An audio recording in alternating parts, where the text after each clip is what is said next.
Welcome. On behalf of the Faith in Action Project, we are excited that you can join us for this important and timely conversation, supporting youth in crisis and addressing mental health and housing instability. The Faith in Action Project serves as a catalyst to educate and empower faith and community leaders to implement lasting solutions for people confronting poverty. And we're so excited today to learn more tools and strategies about how we can support our younger generation. To moderate this conversation, I'd like to introduce Professor Nicole Robertson. Dr. Robertson has had over 5 years of serving as a licensed mental health therapist, and she has worked diligently in both the nonprofit sector and private practice arena as the Director of Counseling and Therapy. Dr. Robertson, thank you for sharing your time with us today and for leading this important conversation. Good afternoon, and thank you, Lindsay, as well for this opportunity to be able to share with our community related to this critical issue as it relates to our youth and their issues as it relates to mental health and housing stability. So today, as we begin our conversation, we'll be discussing this timely issue and these critical concerns. And as we begin, I'd like to share with you all some statistics and information regarding the mental health and housing concerns of our youth. Mental Health of America in 2022 reported that across the United States, over 2.5 billion or million, I apologize, individuals, approximately 10.6% of our youth are dealing with major depression. That rate is higher for individuals who find themselves identifying with more than one race. Additionally, 60% of our youth are dealing with symptoms of major depression and cannot receive mental health treatment. That translates to 1 in 3 young people going without their mental health concerns being treated. Here in Indiana, to bring it locally, 30% of our youth have mental, emotional, developmental, or behavioral concerns. That's 5% greater than the national rate. For children who need support from a mental health care provider, approximately 49% experience difficulty accessing care, and 7.2% of those children do not obtain care at all. The assumption is that our school counselors would fulfill the mental health care provider gap for youth. However, that counselor to student ratio here in Indiana is 694 to 1, a significant capacity issue based on the recommendation from the American School Counselor Association, which recommends a counselor to student ratio of 250 to 1. So we see that we're at a loss. Our school counselors are almost 3 times at capacity than what is recommended by their national organization. Additionally, regarding housing concerns, Eviction Lab reports that since December of 2022 in Indiana, eviction statistics have been at a rate of filings of 73,894, up from a 1% average as related to the pre-pandemic years. This means that 1 in 10 households here in Indiana will receive an eviction filing. And within those households of 1 to 10, it is a great possibility that youth accompany or occupy these residents and accompany their parents, guardians, and caregivers with these particular eviction filings and notices. Therefore, consequently, leaving them at risk for housing instability. Here with us today to discuss these critical matters are Kelly Coker from Bright Lane Learning, Ashlyn Douthit from Reach for Youth, and Joseph Myers from IYG. Welcome to you all. For our audience today, I would like to invite you to share a quick summary about your respective organizations, their mission, and how they serve youth facing mental health challenges, housing instability, food insecurity, and/or other poverty-related issues. Kelly, would you like to start this conversation? I'm happy to. Thank you so much to everyone who's here as well. My name is Kelly Coker. I'm the Chief Operating and Program Officer with Bright Lane Learning. And we work to transform lives of students impacted by homelessness and housing instability with personalized tutoring and academic support. At the same time, we also advocate for families as they're navigating the education system. And so we work very closely with families who are experiencing housing instability, and the intersection of housing instability and mental health issues is extremely high. So the majority of our students, all of our students are impacted by trauma, but we also see that high prevalence that you mentioned, Dr. Robertson, of mental health issues within that population as well. Thank you, Kelly. Ashlyn? Thank you, Dr. Robertson. I'm glad to be here with you all today. My name is Ashlyn Douthit. I am the Supervisor of Mental Health and Clinical Services at Reach for Youth. Reach for Youth is a nonprofit mental health agency providing life-changing services through mental health, restorative justice, and prevention services. So we provide a wide variety of services to youth ages 7 to 17 and their families. I would encourage you all to visit our website at reachforyouth.org to learn more specifics about all the varieties of programs that we offer. Thank you, Kelly. Thank you, Ashlyn. Joseph? Hey everybody, my name is Joseph Myers. I have recently been promoted to the Director of Mental Health Therapy at IYG. And so IYG is a organization, the longest continually operating queer youth center in the country. We've been operating since 1987, and our mission is to ensure that all youth in Indiana are within an hour's drive of a safer space in the state. And so we work with queer and BIPOC youth, folks who are experiencing homelessness and marginalized populations, to provide free services, so mental health therapy, food pantry, clothing closet, housing support, all those things, all free of charge for our clientele. And we work with youth ages 12 to 24. Great. Thank you, Joseph. Thank you all for sharing this information with us, and I'm sure our audience will look for more information on your respective websites. But I know that because of our time, folks are very interested in hearing more about this topic. So let's get into some of our questions. Kelly, this question for you. The data reveals that students are struggling with mental health issues and concerns. How do you think it affects students' ability to succeed in school? That's a great question, and I think the short answer is greatly. I think that when we look at mental health, we all understand that mental health affects the whole person. And so when we look at our students who are impacted by mental health issues, it's affecting their ability and mindset to learn. It impacts the results of the work that they are actually able to complete, their ability to build positive relationships, and all of these things just compound on each other, really affecting the academic success of our students. And I think we talked about the different populations of students that all of us work with on this call, and those are students who are all also impacted by trauma. And so it's another compounding factor when we look at their academic success. And I think what we see, a lot of studies have talked about kind of the reciprocal relationship between mental health and academic success.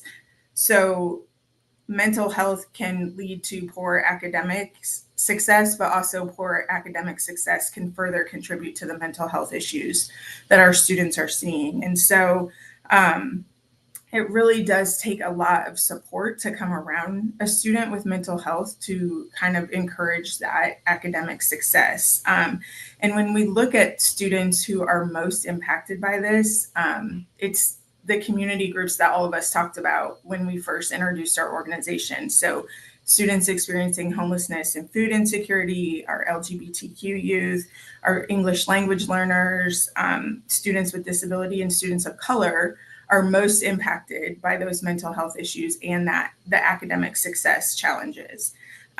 So when we look at all of that, the struggle we're faced with is we can't just teach, or for us as an organization, we can't just tutor. There has to be a supportive community in those educational environments to help our students succeed. And one of the things I always say is we've tasked schools with a much bigger job than teaching our students. But to your point in your initial stats, we haven't resourced them to do those things. And so, it just continues to impact our students as they look for that academic success. So, we know that 50% of almost 50% of our high school students are impacted by stress, anxiety, depression. All of those things are impacting their ability to learn. And so we are just in a different time post-COVID too, where that number has significantly increased. And so we have to look at how we can come around these students as a community to kind of support that academic growth. Thank you so much, Kelly, for that. I think one of the things that was resounding in the conversation was this need for a supportive community and a supportive environment so that our youth can find resources for the help that they need in order to be able to be successful in school. And I think that gives us a wonderful segue to one of the questions that we have for you, Joseph, as it relates to the supportive community environment and community involvement. What does it look like to be a safe or a safer place for our youth in a supportive environment? And could you share with us as well, or would you share with us as well, some of the best practices related to that type of supportive environment or safer place? Yeah, absolutely. Thank you for the question. I think so. We a lot of times we talk about safe spaces. That is a language that we use. And we want this to be a safe space. We want this to be a safe space for all people involved. But that doesn't always answer the full call of what a safe space means. A lot of times when we talk about safe spaces, we think that's going to be the end all be all space. But we talk about safer spaces now with the acknowledgement that we are making the space as safe as possible while acknowledging that there is potential for things to be wrong. There's potential for harm to be done unintentionally. There's potential for things to not be perfect. And so we strive at IYG. I'm going to push our other organizations to do the same for safer spaces. Whereas we're acknowledging that we are doing the work to be a safe space, but we have more work to do. And there will always be more work to do. As a lot of us on this call have seen language shift and transform even in the last 5 years, or like Kelly was speaking to post COVID, the way that we talked about mental health, the way that we talked about loneliness, the way we talked about resources was different even in 2019 versus now after the pandemic, post pandemic that we're still dealing with right now. The way that we talk about student support, client support has changed. And so Safer Spaces kind of calls upon us to continually evaluate the language that we're using, the words that we're using, the practice that we're putting in place, and saying to our clients, like, is this what you need right now? We know it's what you needed 6 months ago, even a month ago, or 2 years ago, but is it still currently working? And if it's not, how can we continue to make this safe space even safer for you? And so when you think about like best practices, I know it feels a little on the nose for a therapist to say like trauma informed practices what we should be doing. But trauma informed practices are what we should be doing because operating from a trauma informed space ensures that we are recognizing everything that people are bringing into the room with them, adults, students, things of that nature. And a lot of times, trauma informed feels a little bit like a buzzword, but what that actually looks like in practice is what that looks like in practice is one, creating opportunities for questions to ask and for things to be changed, giving people choice for how they operate in an environment. Like, hey, there's 3 or 4 things you could do here. You don't have to do any of them, but here's some options for you. It's creating pathways for folks to share their needs in a way that feels supportive. Do you want to do it in a group setting? Do you want to do it in a one-on-one setting? Do you want to bring a friend with you? The more elements of choice, the more elements of just comfort that you can put into these spaces will make them more trauma informed. And it also requires us, when we're creating safer spaces, to do a lot of our own work, to continually learning, to come to webinars and like this and learn from other folks, to understand what's happening in the community more robustly so that we're always kind of aware of what's happening and what's changing and what's developing as time goes on. Thank you so much, Joseph, for that information and sharing some specifics that we can attend to and address, specifically as we think about the work that we're doing with youth and individuals dealing with trauma, which is very relevant and pertinent and salient within our community and society. And so that kind of helps to guide us towards the next question as it relates to this trauma-informed care or thinking about it from that perspective. Ashlyn, understanding that individuals are working with youth, such as coaches, youth leaders, teachers, and volunteers, and all are well-meaning in the work that they're doing.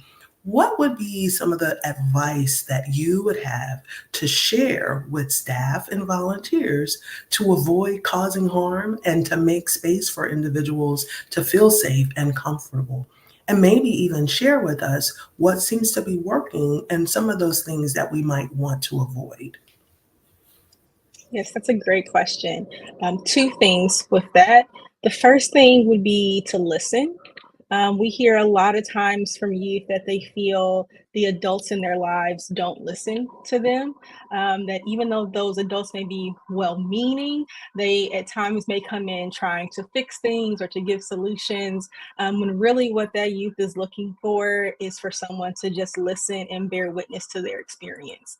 So just being able to take the time to listen to what that youth has to say, and letting them lead the conversation, letting them share with you what would be most helpful, having to think of it from the lens of we want to do things with youth and not do things to youth. So we want them to be a part of what the solution looks like. We want them to be able to give us feedback on what's going to best help and serve them. And then the second thing that I would say to that is knowing when to seek support. Um, as the adults, we have to know where our points of intervention start and stop. A lot of these issues that our youth are dealing with are systemic and multi-layered, and it's not likely that one adult is going to be able to address all of the needs that that youth has.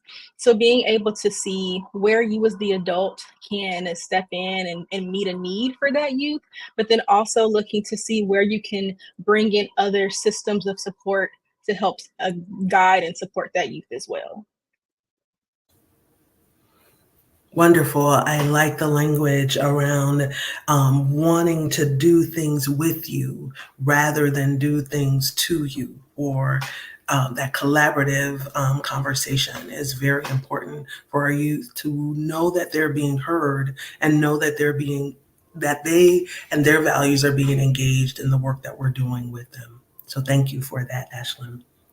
That brings us to the next question, Kelly, for you as it relates to something that Ashlyn shared, points of interventions, where to start and where to stop. And so if you could share with us a little about how you train your staff to know when the level of support and the expertise that they have that it's limited, and it would be time to refer particular youth and or their clients or students to a therapist. And what are some of the critical things that we need to know in order to ensure a warm handoff in that process? If you could share a little bit about that thought, Kelly, we'd love to hear. Yeah, I feel like this will be a intersection of what Joseph just shared and what Ashlyn just shared a little bit. But I think it's important to know, like both with training our staff and our volunteers, I think the important word there is train. You have to start with that intention in mind. And when you are bringing in a team, whether they are staff or volunteers, there has to be adequate training. And I said previously, like in the space of education, we've learned like we can't just tutor and we can't just teach, but we also have to know that that's where our expertise lies. And so we are engaging with students in an academic setting, and we have to, create those social emotional learning options. We have to provide a safer space for those students, but we also then have to know, like you said, where our limitation stops. And so we do provide trauma-informed training to our staff and volunteers. And as part of that, we kind of equip people for tools to help students regulate, but not to solve problems. I think, Ashlyn, you said that too, like not coming at a student with the mentality of, I'm going to fix this student, but more, how can I support, help regulate, move to a safer space in those situations. And so our training is very much focused on the capacity that we think those individuals have, whether that's a staff person or a volunteer, and where we want their kind of intervention to stop. We don't train beyond where their intervention should stop.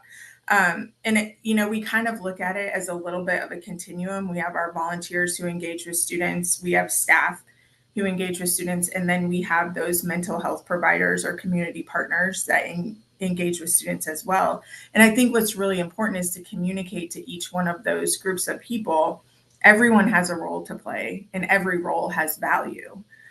So if your value is at the kind of the lowest level of intervention as it relates to mental health, that's okay. It's still a role to play, and it's still a really important one. So I think, we really focus on making sure our training doesn't go further than what that level of intervention should be. We want our volunteers and staff to be well informed, but we also want to know where that level of expertise ends. And I think, you asked about critical things that need to take place to make that warm handoff when we realize we've kind of exceeded our capacity to intervene. And I think if I boil it down to one word, it's relationship. And it's not just a relationship with the provider you're handing off to. It starts with the relationship with the student you're working with. If that student doesn't trust you, they don't trust the handoff that you're making. You also have to have a strong relationship with a family that's involved, a parent, caregiver, guardian. If they're involved with that student, that relationship also matters in making those referrals. You have to have that relationship with the mental health provider or the other community partner that you're handing off to as well. So I think it's just, we can't wait till that point comes and then try to make a warm handoff. We have to build those relationships all along the way. So as an organization, Bright Lane, we really focus on how do we build those partnerships now so that when our students are ready or need that intervention, we're prepared to make that handoff. And, we base our service model on partnerships. So we're partnering with local schools, we're partnering with homeless shelters. So we start from that framework. We're building partnerships all along the way, and that just continues as we also work to serve the mental health needs of the students we work with. Wonderful. Thank you so much. I believe we have to know our capacity, our limits, our competencies, our areas of where we do things well. And then I like to say the gift of referral, having that opportunity to be able to refer students out, refer families to organizations. But I think the link there is the relationships, because I can make a referral. However, if I don't have a relationship with the individual, if I don't have a relationship with the organization where we are referring our clients to, our students to, then that warm handoff or that warm transition doesn't always happen, and follow through or follow up may not come into fruition. And so thank you for sharing those critical points and ideas as it relates to how we help this system to work. How do we help connect our students and our youth to the resources that they may need in order to help them with the crisis that they may be dealing with at a point in time, if it's related to school-related issues or mental health concerns or even housing concerns as well. So thank you, Kelly, for engaging in that way.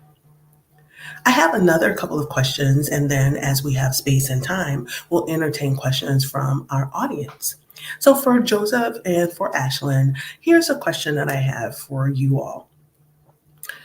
What additional tools and strategies would you say are necessary for staff? And it kind of sounds like we're into this conversation about what we can do for staff and those that mentor and volunteer with youth, when particularly as we shift from the conversation around mental health to their housing instability or their food insecurity or other socioeconomic issues. So what strategies would we think we would need or could be in place when dealing with these issues as well? Ashlyn, do you want to jump in first, and then I'll follow up? Sure, thank you. So this may be kind of an unconventional way of thinking about this question, but I would say for those staff or volunteers or anyone working with the youth, having to do some self-check-ins and self-reflection. This can be very heavy work. There's a lot of different things that our youth are challenged with right now, and that can create an emotional toll. So as the individuals working with those youth being able to check in with ourselves, determining what self-care practices that we're utilizing, making sure that we're showing up as our best selves, so that we don't run the risk of unintentionally causing harm, as we talked about earlier. So really being able to make sure that we have the things that we need to be able to show up in a way that's helpful versus harmful. Yeah, definitely echo that. I would say I have two responses. One is more on the same route as Ashlyn. It's like those self check-ins are so important, and also that self-care. This is really tough work.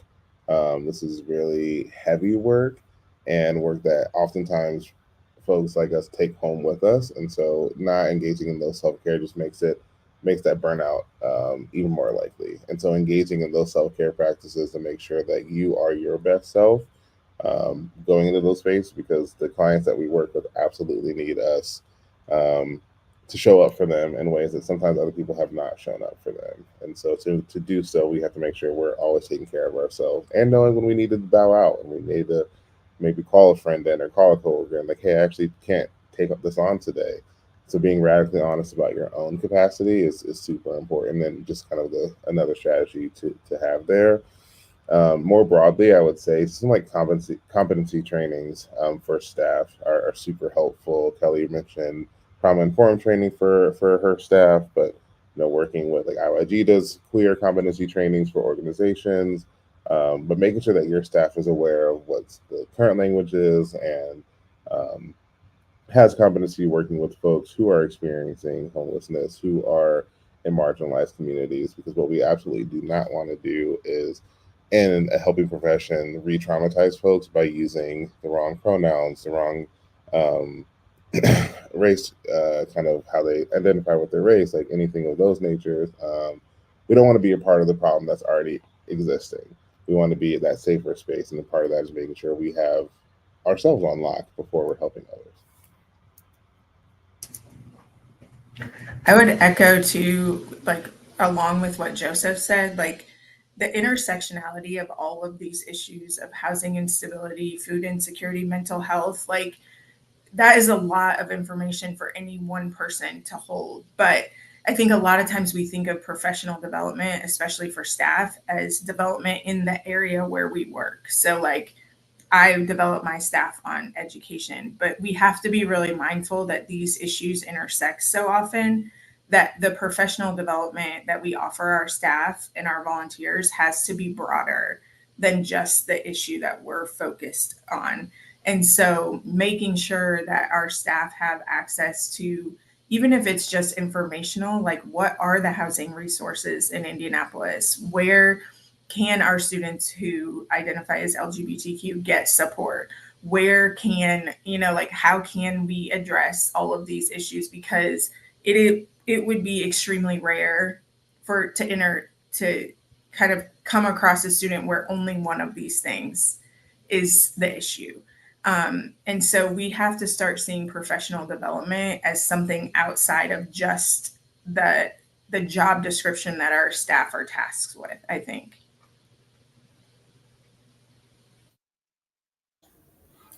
Thank you. Thank you, Kelly. Thank you, Joseph. Thank you, Ashlyn, for your comments and your thoughts as we consider these particular critical issues and the ways in which they intersect as it addresses the needs of our youth that might be finding themselves in a crisis situation.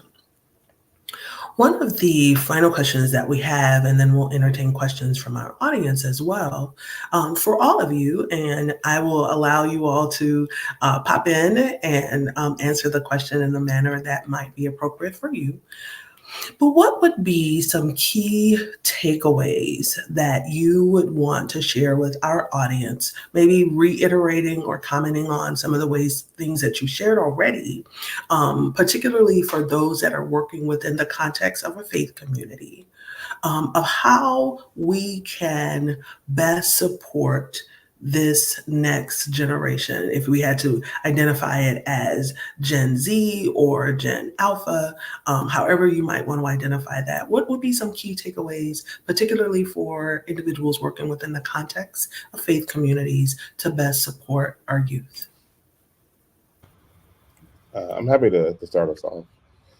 So I think for me, the first thing that comes to mind is with the lens that you kind of just gave us here is working within folks working within the faith community um, should just kind of hold on to the fact that faith is a really hard topic for many youth, for many people in general. But also just for youth right now. I hear a lot of different conversations around faith, all the way from it's like not a part of my life at all. I don't believe in it. It's all fake. To I'm really deeply involved in it, but I don't know how to do that because I also feel there's like an oppressive structure behind the faith system. And so I hear a lot of conversations around faith and the work that I do every day. And so I think just understanding, I guess the takeaway here is like understanding that this is a really multifaceted, complex conversation with youth that they're having amongst themselves already. And a lot of the youth are coming into these conversations around faith with their own trauma from church or from an elder in their community or their own family or their own parents. Like there's just a lot that is kind of wrapped up into faith. And so being uniquely aware of that um, when you have those conversations is so important. Again, to what I shared earlier, we don't want to be the ones who are re-traumatizing our youth. Of course, things are going to happen on um, not intentionally, or I hope not intentionally, but um, if we can be intentional about how we show up and we can be intentional about the ways that we're talking around faith and how faith is showing up in our day to day, that can help youth feel like, okay, this person sees me and hears me in ways that maybe other people had not before.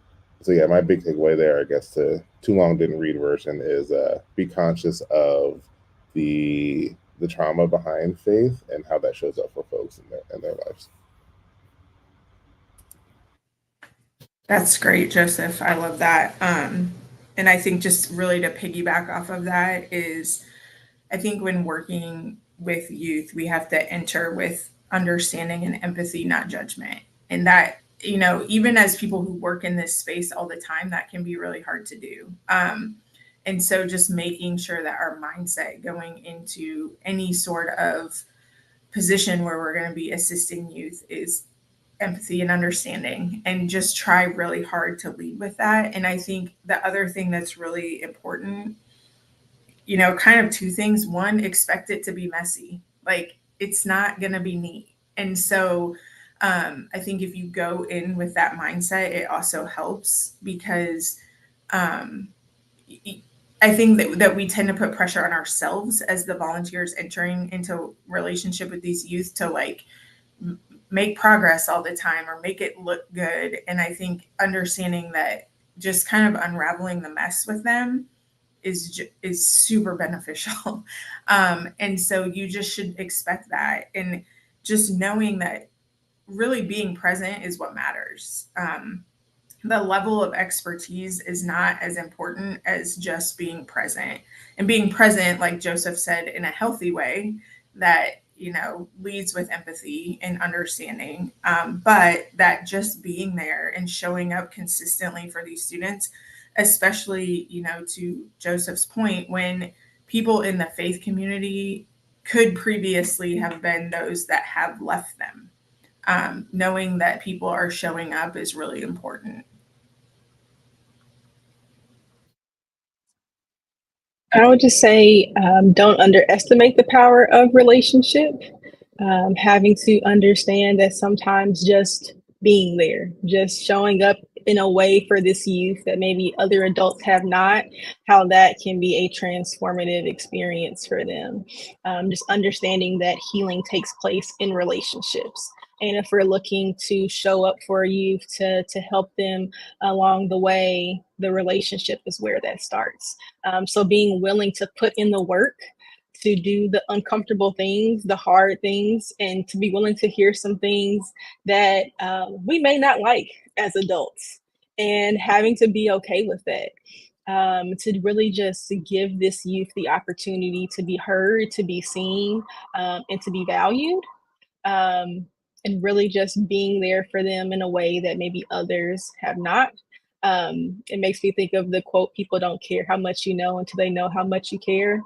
So if we as the adults are coming from this lens of we're wanting to show that we care, we're wanting to help, we need to first listen and establish that relationship, and then allow the youth to be a part of what the change looks like moving forward.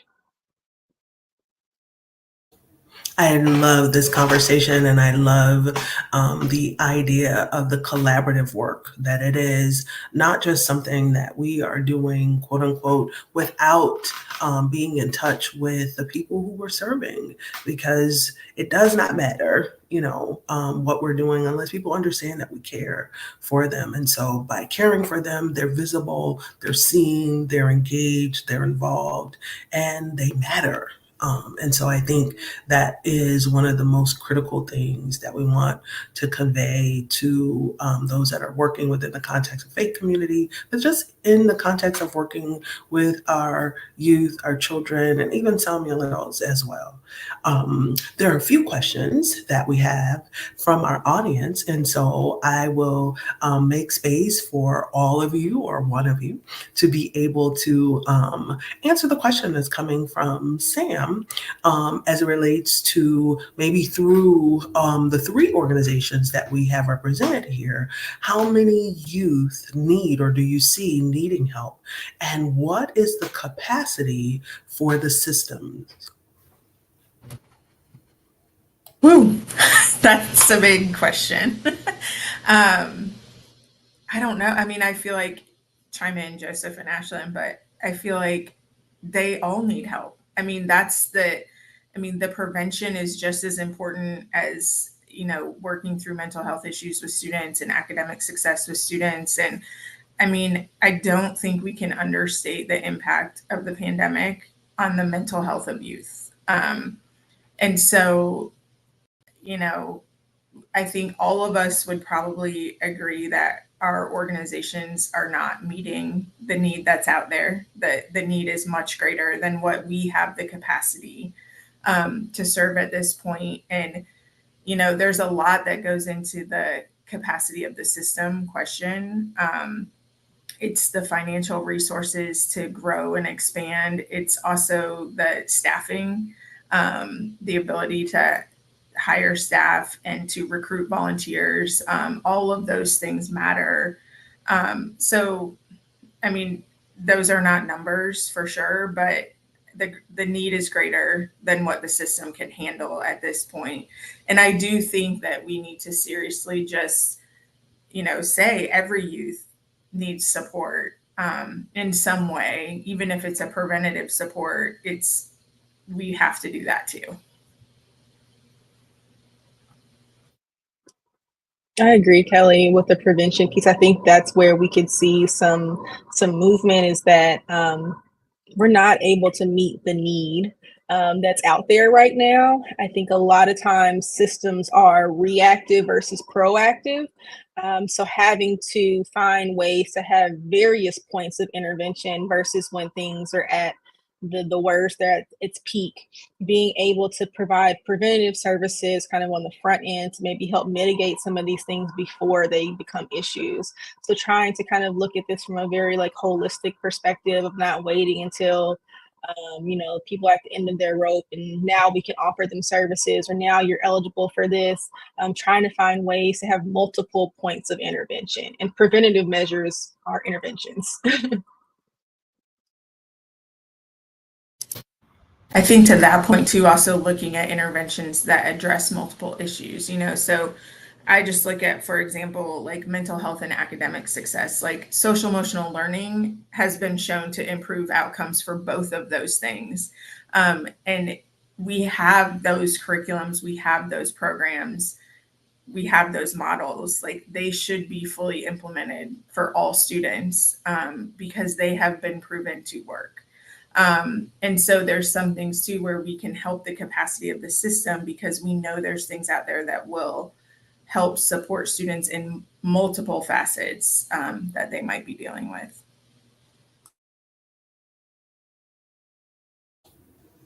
Joseph, would you like to share any information pertaining to this particular question?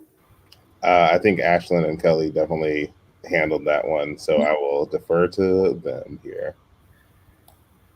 Great. I think that this particular question addresses the statistic around how school counselors have been the individuals that have been filling in the gap as it relates to mental health concerns within the capacity of the schools, and how if we look at preventative measures rather than reactive measures within the context of the school, then some of the issues and concerns can be addressed earlier on. So all students, all children, all youth are in need of some of the preventative measures, because all of them will face issues and crises at some point in time. So if we can mitigate and or mediate some of these factors beforehand, it helps with the back end of crisis opportunities. Not to say that there will not be crisis, but it could help mitigate some of them. So I think that's great information for us to know. We have another question from Sam as well, asking us to share a little bit about what we understand to be some of the most common situations that might put our young people or our youth at risk and in need of the various services that your agencies provide. Yeah, I'm happy to start here. So, speaking about IYG specifically, a lot of our youth end up in need of services. There's a couple of situations that seem most common. One is kind of directly after they decide to come out to their family, or they were outed by somebody else, either as queer or trans or anywhere in that kind of umbrella. Um, Sometimes that results in youth actually getting kicked out of their homes, and they need rapid rehousing services and food and shelter and all of those things. Other times it's like, I'm not kicked out of my house, but it's unbearable to live there. It is not a safe space for me to be here because I'm constantly getting berated, or my parents and my family members are using the name I no longer use, or my dead name. They're misgendering me. Like, sometimes it's not necessarily that they do have somewhere to live, but is that place to live an emotionally safer space for them? That happens a lot with our youth clients, especially the 18 and under who are still living at home or still school age. For our young adult clients, oftentimes situations happen with a job loss, loss of relationship, or things of that nature that create these um, influxes in their system. So now that they don't have this job, they're losing their housing. Um, they don't know where to get their next meal. They don't know how to find housing. And so a lot of these situations usually come down to a change in relationship that happens where some folks will need a crisis intervention. Um, those are the two kind of most common situations that happen with our clientele. But I definitely would love to hear from others.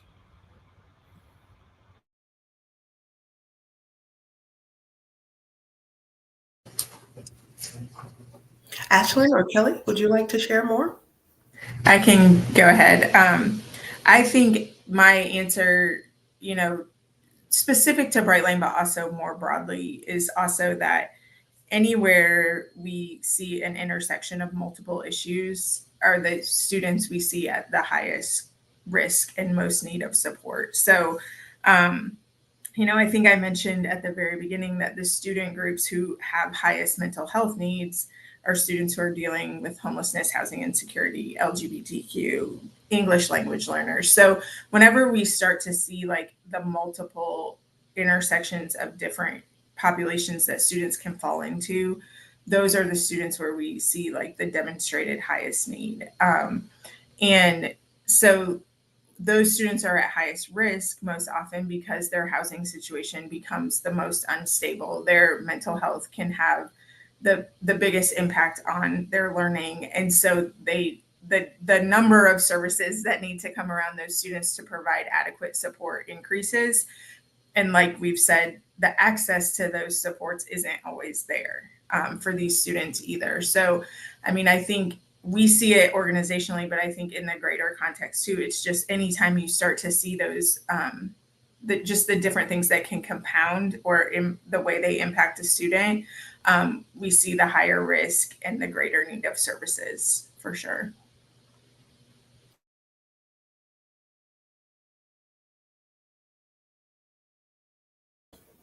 Thank you so much. So this question from John Thomas asks if we could share a little bit more about the reciprocal relationship between housing instability or stability and individuals' mental health. I think, Joseph, you may have shared a little bit about what that might look like for our youth in the queer community, but I wonder about other individuals as well, and maybe even more elaborating around youth in our queer community. Yeah, so I think the reciprocal relationship there is it's 100% tied to basic, hierarchy of needs, right? If our basic needs aren't met, our food, our water, our safety, our comfort, if those needs aren't met, mental health is going to take a hit, and a lot of times a really big hit to our well-being. And so that reciprocal relationship that I see is not only just in the queer community, but IYG works with folks in the queer community and outside of the queer community. Um, I would say, especially with our young adults, we have a good mix of folks who are in the community and who are not. But the common thread there is when their housing has become unstable or when there's any sort of housing instability, we also notice that mental health becomes a challenge. And I think this is just a broader conversation for folks experiencing trauma. A lot of times it'll be an event that leads to it, but the environment also exasperates that trauma and makes it even more prevalent. And that's when you start to see some of the mental health challenges start up. And the other piece to that is when folks do have the mental health, challenges, there's not always access to seeing somebody. One of the things that has been helpful around IYG is that all of our services are free of charge for our clientele. And of the clients that I see, more than half of them have said, I am only able to see therapy because it is free here. I've needed therapy for a year, for 2 years, for 3 years, but I couldn't afford it at all. And so not only is there that reciprocal relationship between the housing instability and mental health, but then it gets even worse when folks do want to see a provider but cannot due to financial reasons. Yeah, I think we see that relationship all the way down. Like even if you look at people who are housed, if you own your the prevalence of mental health in home ownership is less than rental. So just the as you go down the ladder of like how stable that housing is, we see an increase in the prevalence of mental health. So there's clearly a reciprocal relationship there. And then in addition to that, it's like when you're challenged with housing instability, it contributes to the mental health issue. So there's a high level of anxiety, stress, depression are probably the three most common that can come into play around, when you're under that pressure of housing instability. And then that mental health, like the compounding of that impact on your mental health then affects your ability to maintain the housing. So it really is a cycle when people get into that housing instability. And we see it all the time. Joseph, you see it, Ashlyn, I'm sure too, that when someone gets into the situation where their housing is unstable, it really takes a large amount of support around that person to get them out of that unstable housing situation and into stable housing. And I think we see a lot that in stable housing is when people can really start to address the other issues that are prevalent for them as well.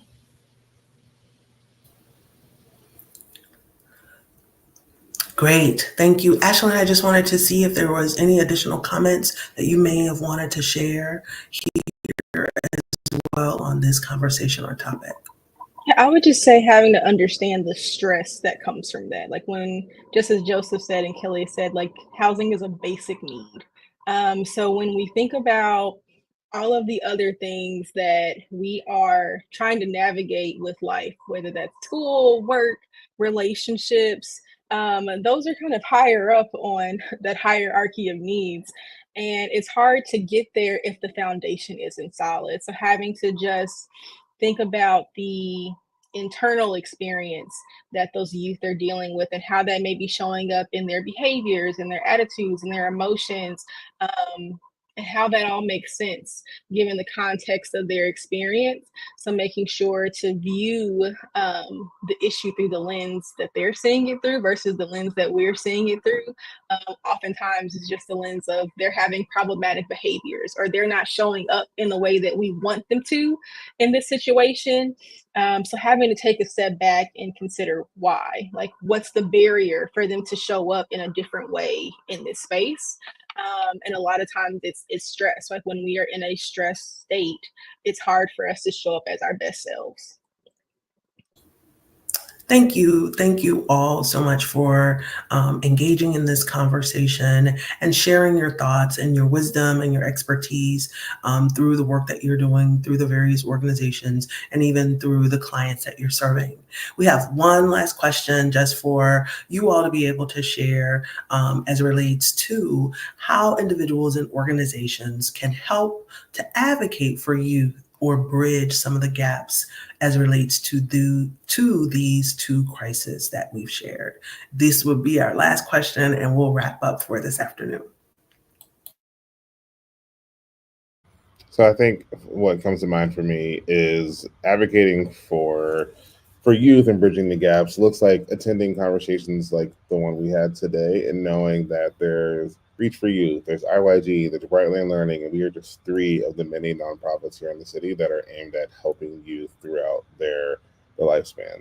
And so I think it's knowing where to send people, having some of those conversations, and then sitting there with youth and listening to them, listening with intention to understand and not just to be understood, and asking them like, what can I do to help you now? How can I support you? And if the answer is I don't know, that's okay that you don't know. I'm here when you do know, because they're not always going to know what you can do to support them. But if you're hearing somebody, a youth talk about something that's happening, oh, that sounds similar to like what I heard Ashley say Reach for Youth does, or that sounds like maybe they would be a good fit for IYG.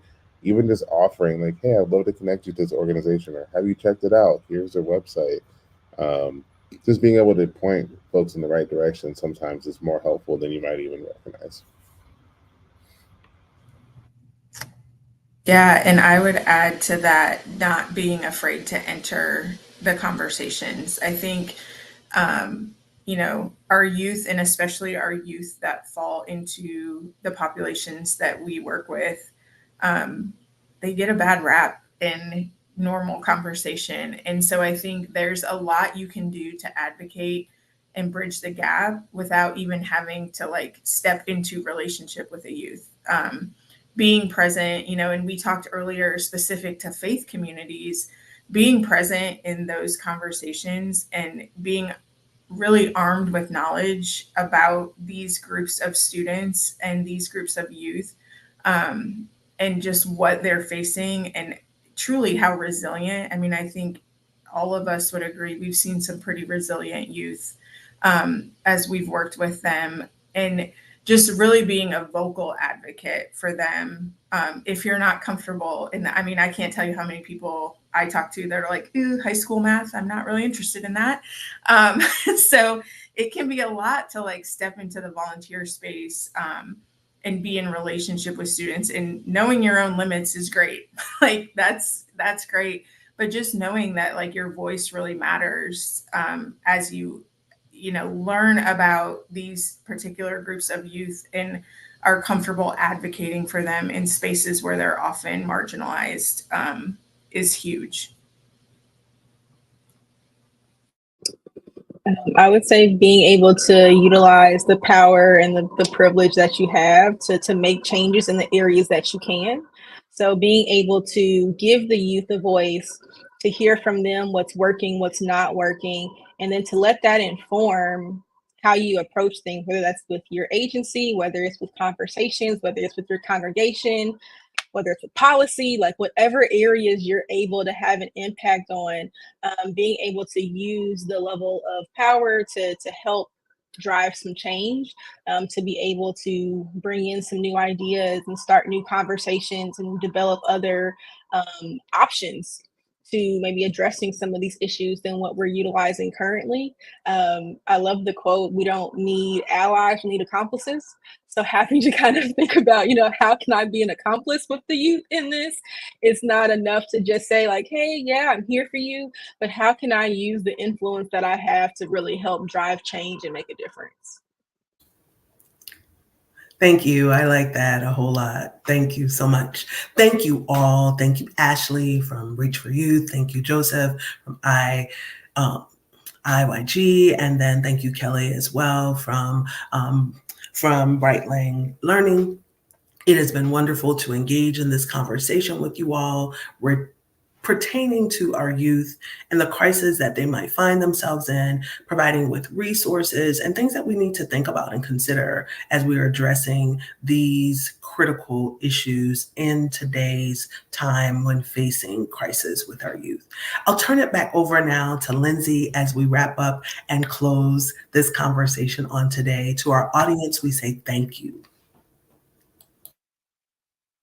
Well, I think the panelists and Dr. Robertson did a great job. I don't need to add anything other than the fact that we continue to encourage you to engage with the Faith in Action Project and tune in and join us on November 12th for the Faith in Action Fall event with Dr. Reverend Freddie Haynes, and to learn more about how you can engage and get started on a holistic partnership with schools and supporting youth in a holistic way. So thank you again for your time today and being with us.